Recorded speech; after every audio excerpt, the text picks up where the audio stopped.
Before we begin, let's look at examples of some common chemical reactions, like the burning of coal.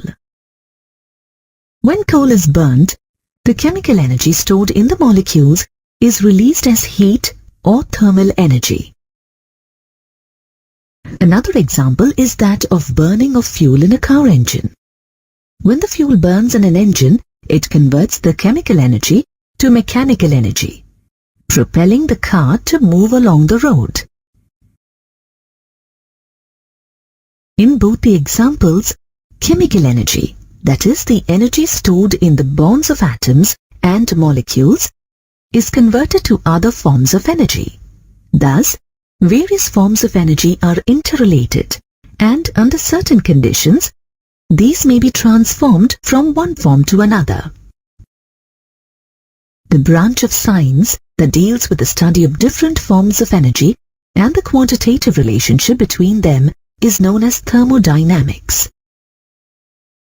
The term thermodynamics is derived from the Greek word thermos, meaning heat, and dynamics, meaning flow. It was coined by James Joule in the early 19th century. Thermodynamics deals with the energy changes within a system. A system in thermodynamics refers to that part of the universe in which observations are made. For example, the tea in the teapot is a system. The part of the universe that is not a part of the system but can interact with the system is called a surrounding. In this case, the room in which the teapot is kept is the surrounding. Systems and surroundings together constitute the universe. The part that separates a system from its surrounding is known as boundary. In this case, the wall of the teapot is the boundary. Note that a boundary can be real or imaginary, and it controls the flow of energy and matter into the system or out of the system. In thermodynamics, based on the movements of matter and energy between a system and its surroundings, systems can be classified into three types. These are open system, closed system, and isolated system. Let's look at each system. A system is said to be open if it can exchange both energy and matter with its surroundings. For example, tea becomes cold when left open for some time in a container as a result of exchange of energy with the surroundings. At the same time, some amount of tea escapes from the cup as vapor. This is because of exchange of matter with the surroundings. Hence, this is an example of an open thermodynamic system. A system which permits the exchange of energy but not the exchange of matter across the boundary with its surroundings is called a closed system. For example, if tea is kept in a closed steel teapot, it takes some time to cool down. This indicates that energy is exchanged with the surroundings. However, as vapor cannot escape from the container, no exchange of matter is possible. Hence, this stands as an example for a closed thermodynamic system. A system that can exchange neither energy nor matter with its surroundings is called an isolated system. For example, the tea kept in a thermos flask remains hot and the vapor also doesn't escape out. This is because neither matter nor energy can be exchanged with the surroundings. Hence, this is an example of an isolated thermodynamic system. You have learned that a system is a part of the universe in which observations are made. In order to make these observations, it is important that we know the state of the system. By state of a system, we mean the condition of the system in terms of measurable, macroscopic properties such as temperature T, pressure P, and volume V, to name a few. The first state of the system, that is, the state before the change, is called the initial state, and the last state, that is the state after the change, is called the final state. As a change in the magnitude of these properties changes the state of a system, these properties are called state variables or state functions. In other words, properties whose values depend only upon the initial and final states of the system and are independent of the manner in which the change is brought about are called state functions. Macroscopic properties, on which the state of a system depends, are further divided into extensive properties and intensive properties.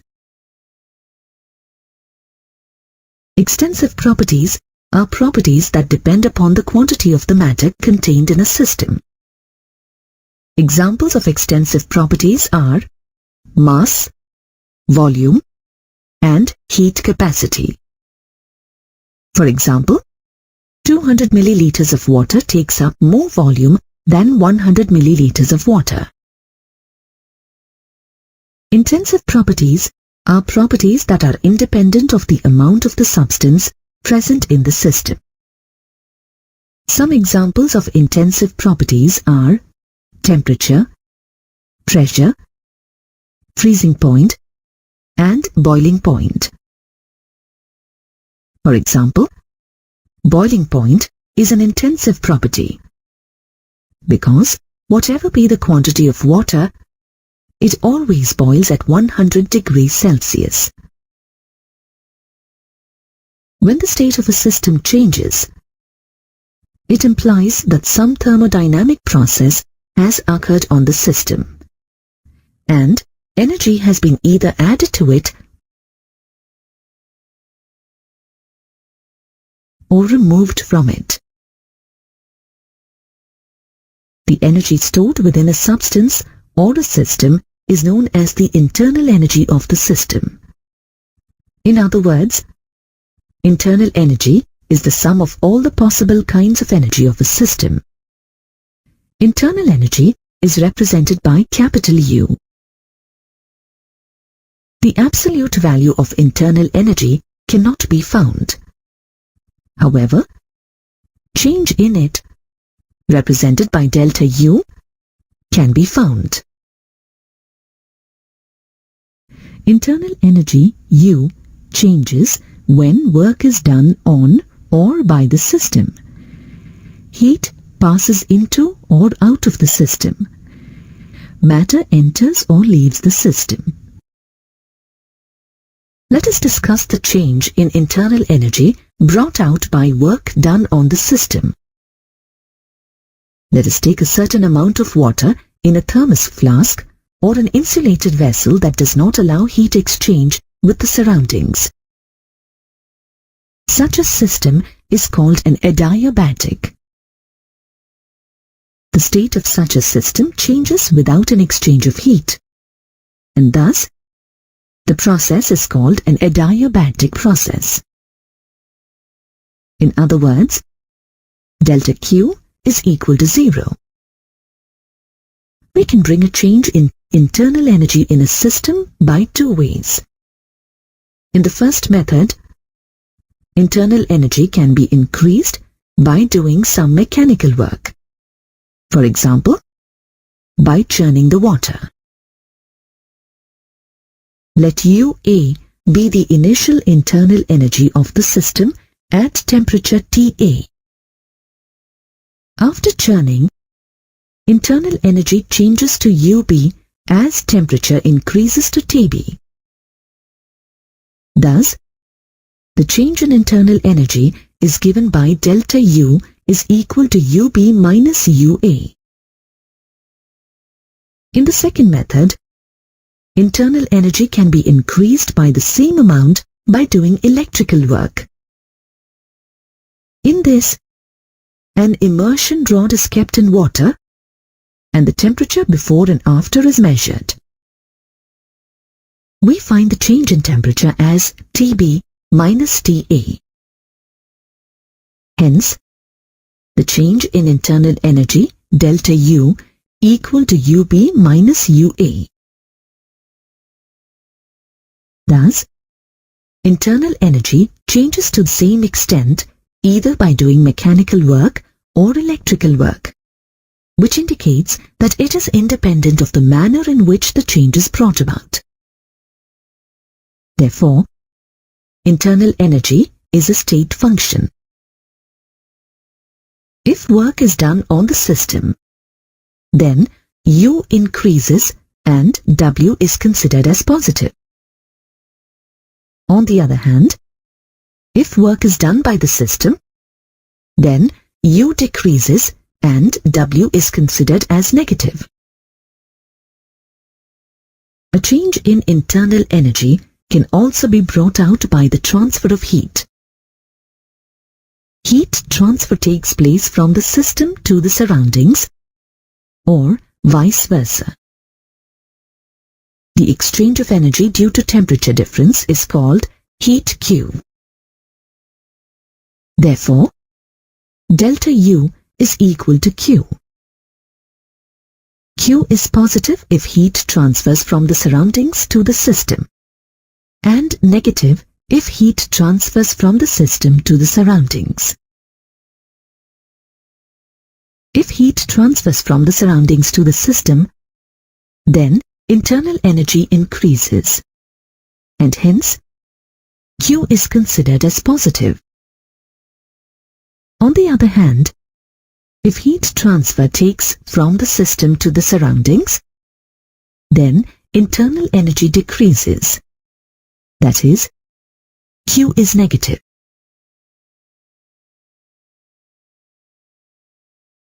When a change in the state of a system occurs, energy is transferred either to or from the surroundings. This energy may be transferred as heat or mechanical work. In thermodynamics, the only type of work generally considered is the work done in expansion or compression of a gas. This is known as pressure volume work or PV work. Let us understand this better with an example. Consider a cylinder filled with 1 mole of an ideal gas and fitted with a frictionless piston.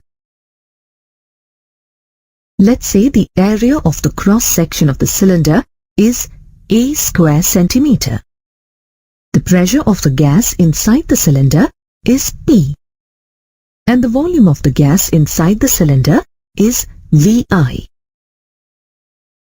Here, VI stands for the initial volume of the gas. Now, let's apply external pressure PEX on the piston. If the external pressure PEX is greater than the internal pressure P, then the piston moves inwards until the pressure P inside the cylinder becomes equal to the external pressure PEX. Let this change be achieved in a single step. At this stage, the final volume of the system is represented by VF, and the distance that the piston is moved is represented by L. Thus, the change in the volume, that is, final volume VF minus initial volume VI, is distance L multiplied by area A. We know that pressure equals force divided by area. Hence, the applied force F on the piston equals pressure multiplied by area. That is, the applied force F equals external pressure PEX multiplied by the area of cross-section A. If W is the work done on the system by the movement of the piston, Then, work equals force multiplied by distance. But force equals external pressure. That is, PEX multiplied by area of cross-section A. Substituting the value of force in the equation for work, we get work is equal to external pressure PEX multiplied by area A multiplied by distance L. But distance L multiplied by area A gives change in volume delta V. On substituting, we get work equals external pressure PEX multiplied by minus change in volume delta V. That is, work is equal to minus external pressure PEX multiplied by final volume VF minus initial volume VI. The negative sign is added in the expression to obtain the conventional sign for W. According to the latest SI conventions, W is taken as positive if work is done on the system, that is, the work of compression.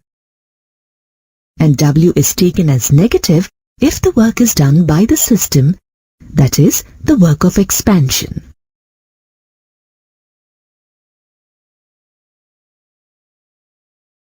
Therefore, the general expression for work done is written as W equals minus external pressure PEX multiplied by change in volume delta V, which is equal to minus external pressure PEX multiplied by final volume VF minus initial volume VI. The expression of work applies for both expansion and compression of a gas. If the gas expands, VF will be greater than VI. Then, we can say that work is done by the system. Hence, the value of work done will be negative. Similarly, if the gas compresses,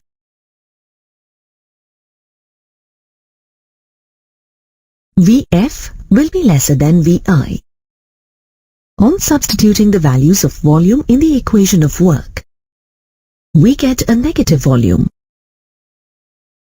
When this negative value is multiplied with the negative external pressure, the resultant work is positive.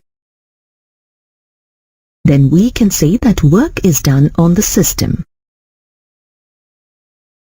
If the pressure is not constant and changes in finite numbers of steps for every stage of compression, then the work done is calculated as W equals minus the summation of pressure multiplied by change in volume.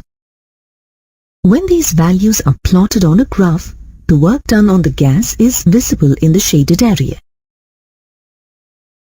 However, if the pressure is not constant and varies such that it is always infinitesimally greater than the pressure of the gas at each stage of compression, the volume decreases by an infinitesimal amount dV. Then, work is equal to minus F integral of external pressure PEX multiplied by infinitesimal change in volume dV.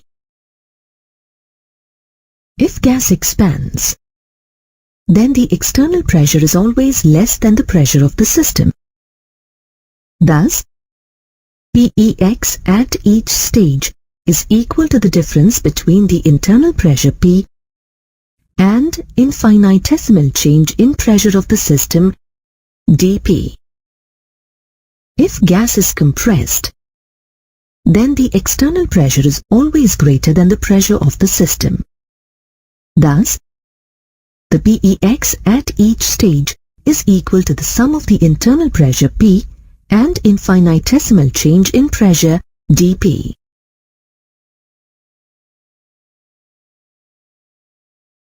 Therefore, external pressure applied on a system is expressed as external pressure equals internal pressure plus or minus infinitesimal change in the pressure of the system. This is known as reversible process. Thus, a reversible process is one that takes place infinitesimally slowly and the direction of which at any point can be reversed by an infinitesimal change in the state of the system. In a reversible process, the system is in equilibrium in the initial, final,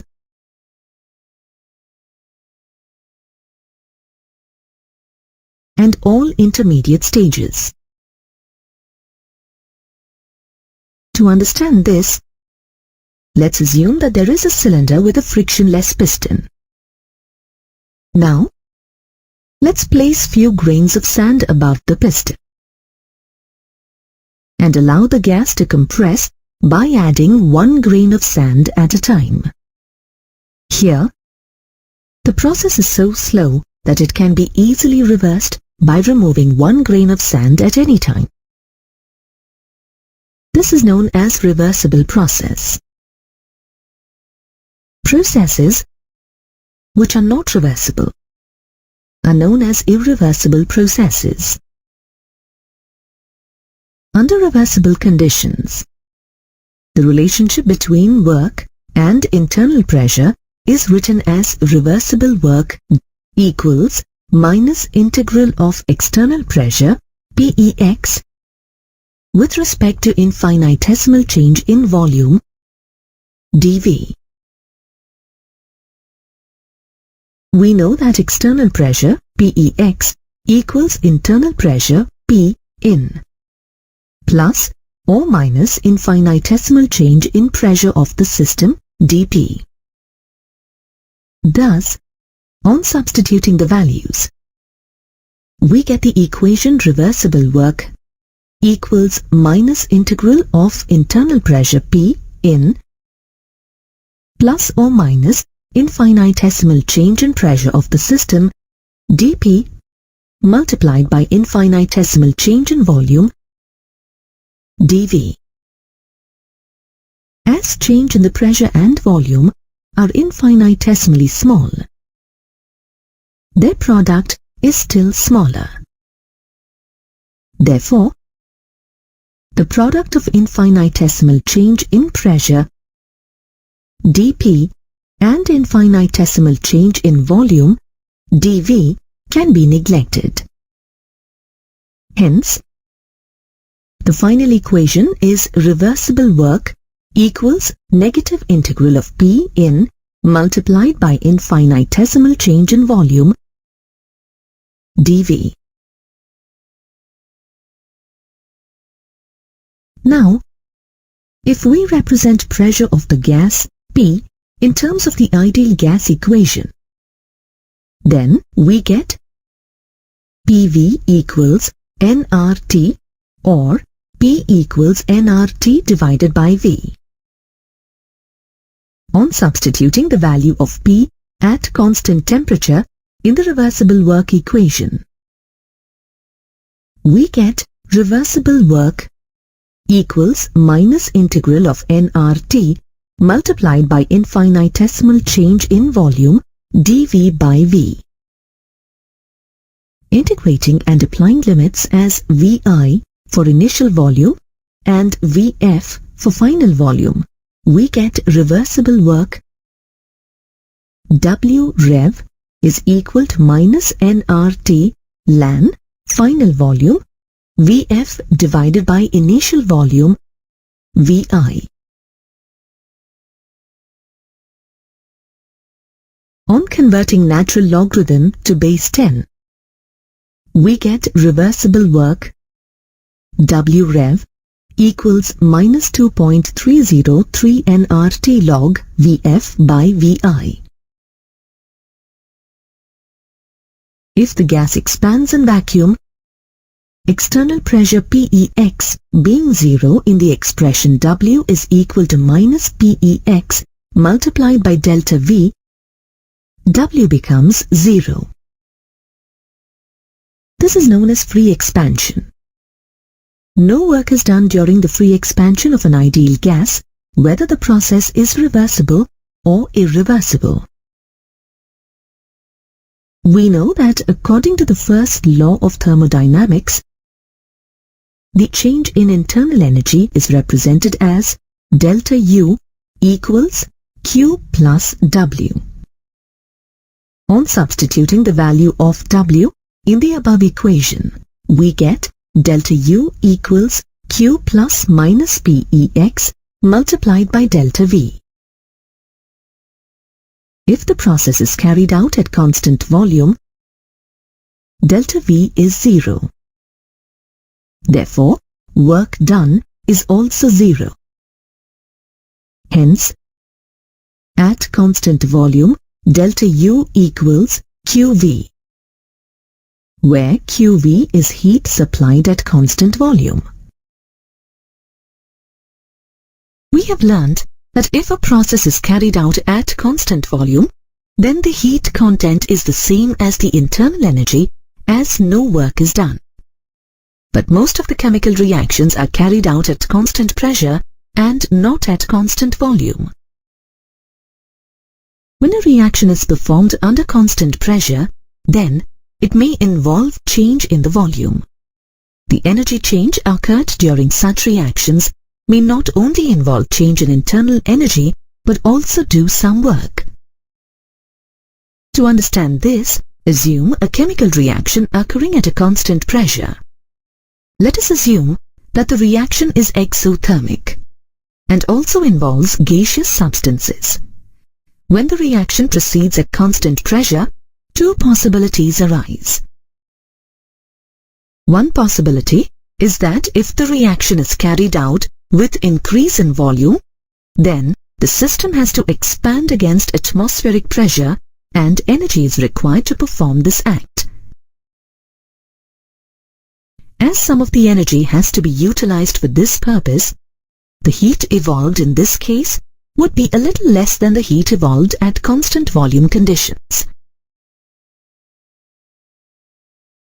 The other possibility is that if the reaction is carried out with decrease in volume at constant pressure, then the work is done on the system and heat evolved would be greater than the heat evolved at constant volume. Thus, it can be concluded that heat changes occurring at constant pressure and temperature are not only due to change in internal energy but also due to expansion or contraction against the atmospheric pressure. Hence, the scientists felt the need to study the heat changes at constant pressure and temperature. In order to study the heat changes in a chemical reaction at constant temperature and constant pressure, a new thermodynamic function called enthalpy was introduced. The total heat content of a system at constant pressure is equal to the sum of the internal energy and PV. This is called the enthalpy of a system, which is represented by H. Note that enthalpy is also called as heat content. Enthalpy, which depends on the three state functions, internal energy, pressure, and volume, is also a state function. Every substance has a definite value of enthalpy. Like internal energy, enthalpy of a substance cannot be measured. However, it is possible to measure the change in enthalpy. The change in enthalpy is equal to the difference between enthalpy of products and enthalpy of reactants. The change in enthalpy may be expressed as delta H is equal to enthalpy of products, HP, minus enthalpy of reactants, HR. The significance of delta H also follows from the first law of thermodynamics, as delta U is equal to QP minus P delta V. Here, QP represents the heat absorbed by the system and minus P delta V represents the work done by the system. Let U1, U2, V1 and V2 represent the initial and final internal energies and volumes respectively. The above equation can be written as U2 minus U1 equal to QP minus P into V2 minus V1. On rearranging this, we get QP equal to U2 plus PV2 minus U1 plus PV1. But we've already learned that U plus PV equal to enthalpy H. Hence, the equation can be written as QP equal to H2 minus H1 is equal to delta H. Therefore, delta H is equal to QP.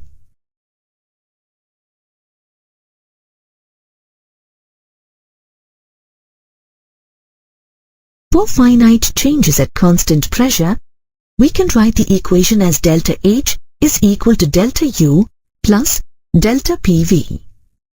Since P is constant, we can write as delta H is equal to delta U plus P delta V. Remember that delta H is equal to QP, the heat absorbed by the system at constant pressure. Delta H is negative for exothermic reactions and positive for endothermic reactions. Let's now look at the relation between delta H and delta U.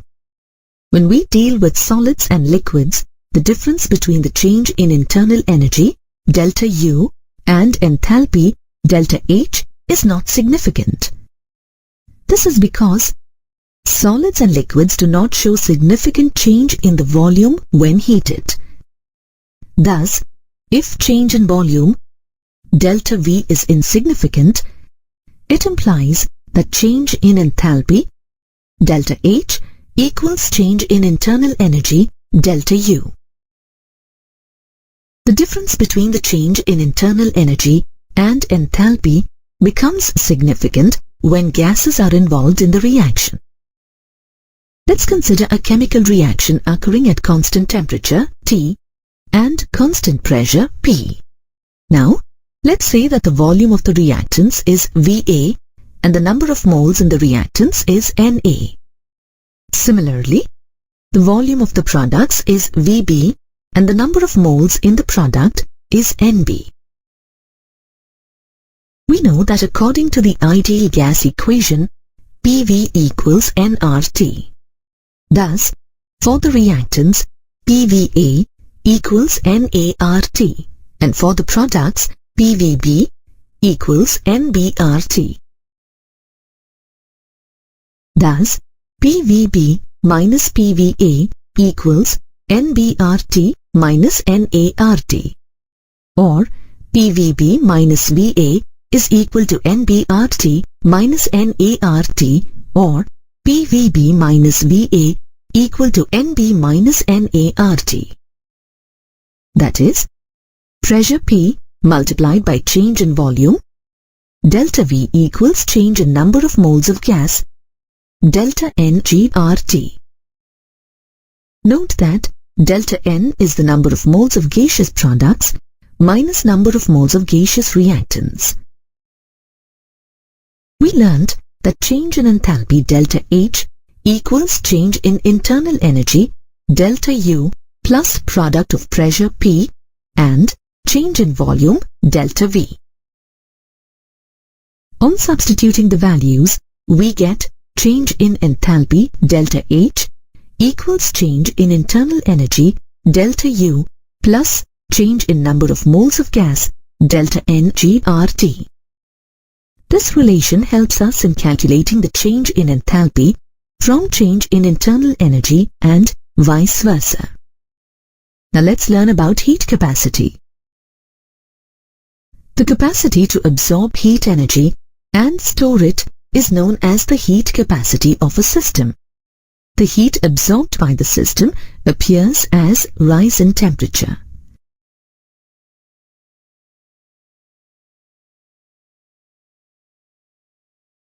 The increase in temperature is proportional to the heat transferred, which can be written as Q equals coefficient multiplied by change in temperature delta T.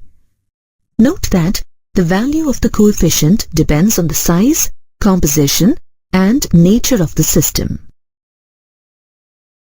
The equation can also be written as Q equals C multiplied by delta T, where C is called the heat capacity of the system.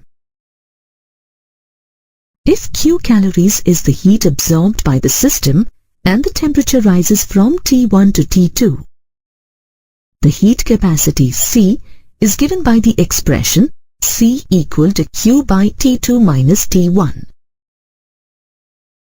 Thus, heat capacity is defined as the amount of heat required to raise the temperature of the system by 1 degree at a specified temperature. The specific heat capacity is the quantity of heat required to raise the temperature of unit of mass of a substance by 1 degree Celsius or by 1 Kelvin. Thus, the expression for Q in terms of specific heat capacity becomes Q equals specific heat capacity C multiplied by the mass m multiplied by change in temperature delta T. The molar heat capacity of a substance is defined as the quantity of heat needed to raise the temperature of 1 mole of substance through 1 degree Celsius or 1 Kelvin. The SI unit of molar heat capacity is Joule per degree Kelvin per mole. The molar heat capacity Cm equals heat capacity C divided by N, where N is the amount of the substance. Heat is not a state function, neither is heat capacity.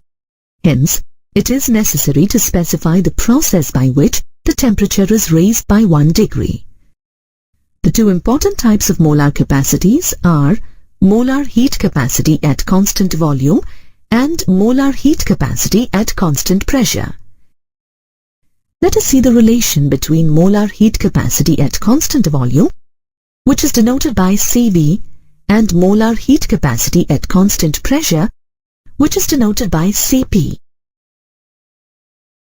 We learned that the equation for heat, Q, is the product of heat capacity and change in temperature, delta T.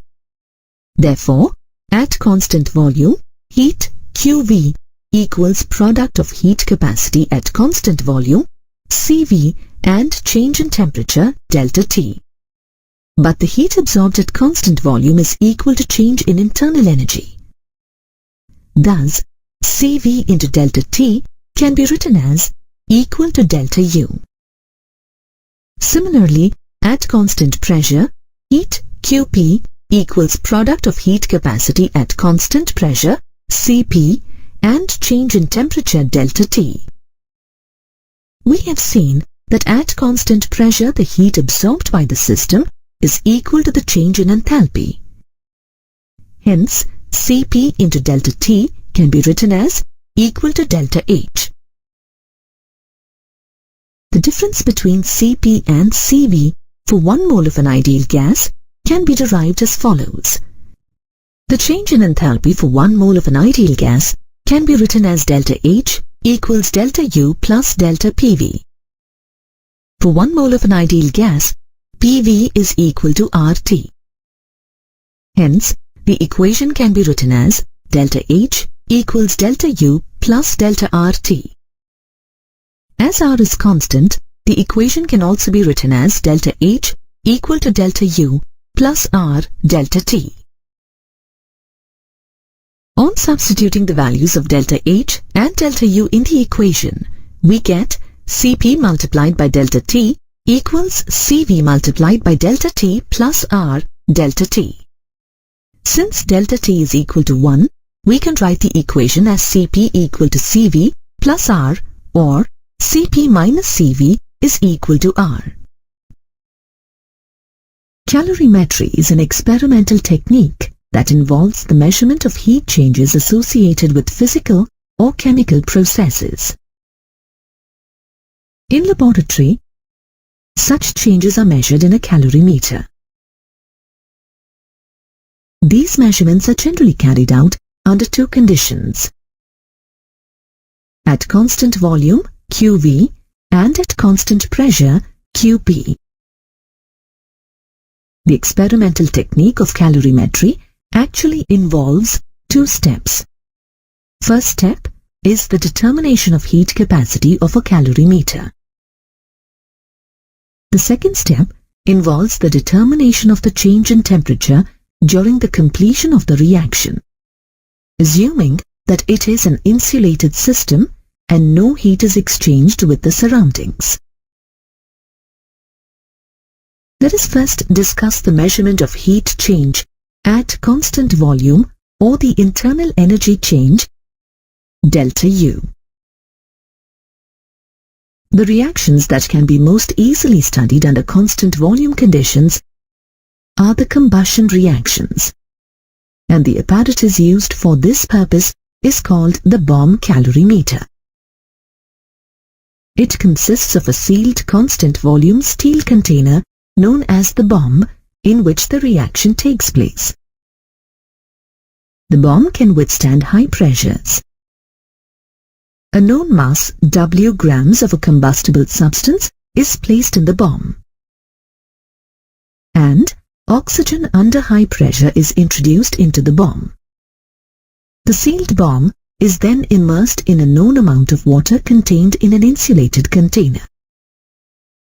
As the container is insulated, there is no heat exchange with the surroundings, and the reaction process is adiabatic. This whole setup is called the bomb calorimeter. The sample is ignited electrically, and the heat produced by the combustion reaction is absorbed by the water surrounding the bomb. The increase in temperature of water, delta T, is noted, and the heat produced is calculated using the equation QV is equal to CV multiplied by delta T, where CV is the heat capacity of the calorimeter.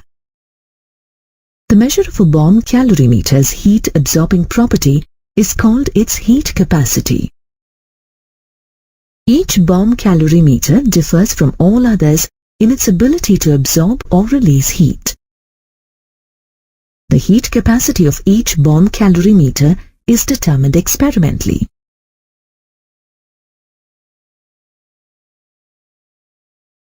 Heat capacity of the calorimeter is determined separately by igniting a known amount of a substance, whose heat of combustion is already known, in the same calorimeter.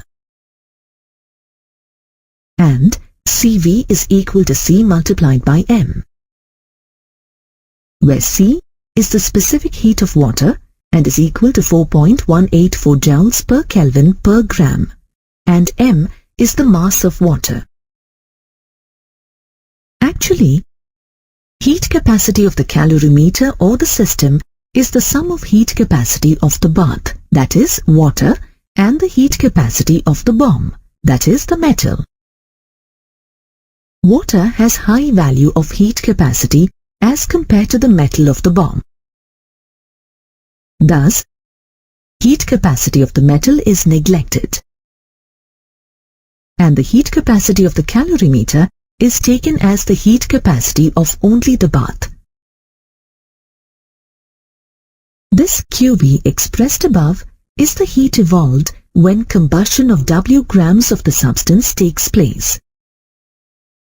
Since heat of combustion is defined as the combustion of 1 mole of a substance, therefore, the expression for molar heat of combustion becomes molar heat of combustion is equal to CV multiplied by delta T multiplied by M by W, where W is the mass of the substance taken and M is the molecular weight of that substance. As the above reaction is carried out in a closed vessel, therefore, heat evolved is the heat of combustion at constant volume and is a measure of internal energy change, delta U. Let us now measure the heat changes at constant pressure. To measure the heat changes at constant pressure, a device known as a coffee cup calorimeter is used. These calorimeters are open to the atmosphere, so these measure heat changes at constant pressure. This calorimeter is a foamed polystyrene cup partially filled with a known volume of water and fitted with a stirrer and a thermometer inserted through the lid of the cup. When a reaction occurs in the coffee cup calorimeter, the heat change is measured in terms of the change in the temperature of the system. Heat flow in the system is calculated by using the relation Qp is equal to specific heat multiplied by m multiplied by delta T, where Qp is the heat flow in the system, m is the mass of water in the coffee cup in grams, and delta T is the change in temperature. Specific heat of water is taken as 4.184 joules per Kelvin per gram. Therefore, the formula for calculating molar enthalpy delta H substance is delta H is equal to m multiplied by specific heat of water multiplied by delta T divided by n, where n is the number of moles of the reacting substance in the system. It is important to note that when heat is absorbed or evolved by the system at constant pressure, we are actually measuring changes in the enthalpy. Therefore, delta H is equal to Qp. In an exothermic reaction, heat is evolved and the system loses heat to the surroundings. Therefore, Qp as well as enthalpy change delta H is negative. Similarly, for an endothermic reaction, heat is absorbed by the system from the surroundings, and therefore Qp as well as the enthalpy change delta H will be positive.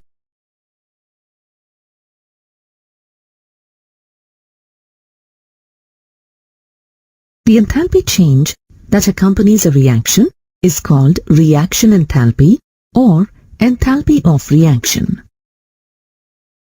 The enthalpy change that accompanies a reaction is called reaction enthalpy or enthalpy of reaction. The enthalpy of a reaction is defined as the amount of heat evolved or absorbed in a chemical reaction when the number of moles of the reactants as expressed in the chemical equation have completely reacted. Enthalpy change of a reaction is denoted by delta RH. Enthalpy of a reaction is expressed as the summation of enthalpies of products minus the summation of enthalpies of reactants, where AI and BI are the stoichiometric coefficients of the products and reactants respectively in the balanced chemical equation.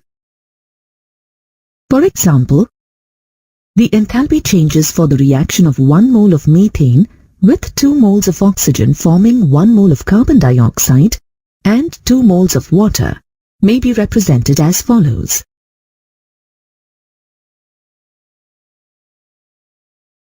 The knowledge of reaction enthalpy helps us in maintaining the conditions required to carry out the industrial chemical reactions at constant temperature. It also helps in calculating the temperature dependence of equilibrium constant.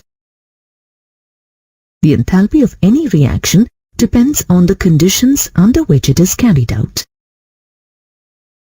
Thus, it's difficult to compare the enthalpy reaction value for different reactions. To overcome this problem, the values of delta H for different reactions are expressed at their standard state conditions. The standard enthalpy of a reaction is the enthalpy change accompanying the reaction when all the reactants and products are taken in their standard states.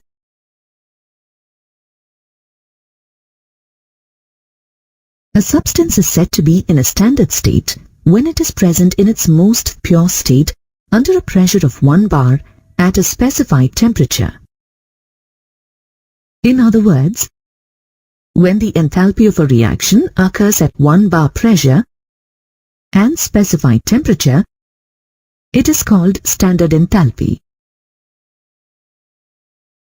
For example, the standard state of liquid ethanol is pure liquid ethanol at 298 Kelvin and 1 bar pressure, and the standard state of solid iron is pure iron at 500 Kelvin and 1 bar pressure. Let us now look at the enthalpy changes during phase transformations. We know that the intermolecular forces in the 3 states of matter are different. Therefore, the amount of energy required to convert matter from one state to another also differs. Standard enthalpy is represented as delta H naught, where the superscript naught indicates the standard state.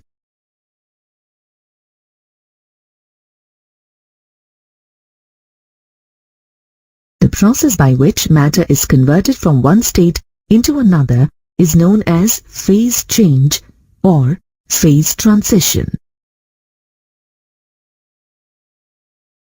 The enthalpy or heat changes accompanying these phase changes are enthalpy of fusion, enthalpy of vaporization, and enthalpy of sublimation. Let's look at each type in detail. Standard enthalpy of fusion is the enthalpy change accompanying the melting of 1 mole of a solid substance in standard state into its liquid state. It is also called as molar enthalpy of fusion and is represented as delta fusion H naught. For example, the amount of heat required to melt 1 mole of ice at 273 Kelvin is 6 kilojoules. Thus, we can say that the molar enthalpy of fusion of ice is plus 6 kilojoules per mole. As the melting of a solid is an endothermic process, all enthalpies of fusion are positive. We know that freezing is the reverse of fusion. Thus, the enthalpy of freezing, also known as enthalpy of solidification, is the same as enthalpy of fusion, except that it has the opposite sign, that is, a negative sign. Now let's look at the enthalpy of vaporization. The amount of heat required to convert 1 mole of a liquid into its vapor state at constant temperature and under standard pressure is called its standard enthalpy of vaporization or molar enthalpy of vaporization. For example, the amount of heat required to convert 1 mole of water into vapor at temperature 373 Kelvin is 40.79 kilojoules. Thus, the molar enthalpy of vaporization of water is plus 40.7 kilojoules per mole. We know that condensation is the opposite of vaporization. Thus, the enthalpy of condensation has the same value as the enthalpy of vaporization, except that it has the opposite sign, that is, the negative sign. Now, let's look at the enthalpy of sublimation. Sublimation is a process in which a solid changes directly into vapor state without any intermediate liquid state. Enthalpy of sublimation is defined as the enthalpy change accompanying the conversion of 1 mole of a solid directly into vapor phase at constant temperature and under standard pressure. For example, the amount of heat required to sublime 1 mole of iodine is 62.4 kilojoules. Thus, we can say that the molar enthalpy of sublimation of iodine is plus 62.4 kJ per mole. The magnitude of the enthalpy change in phase transformations depends on the strength of the intermolecular interactions between the molecules in the substance undergoing phase change. For example, it requires about 40.79 kilojoules of energy to vaporize 1 mole of water, while it requires only 29 kilojoules of energy to vaporize 1 mole of acetone.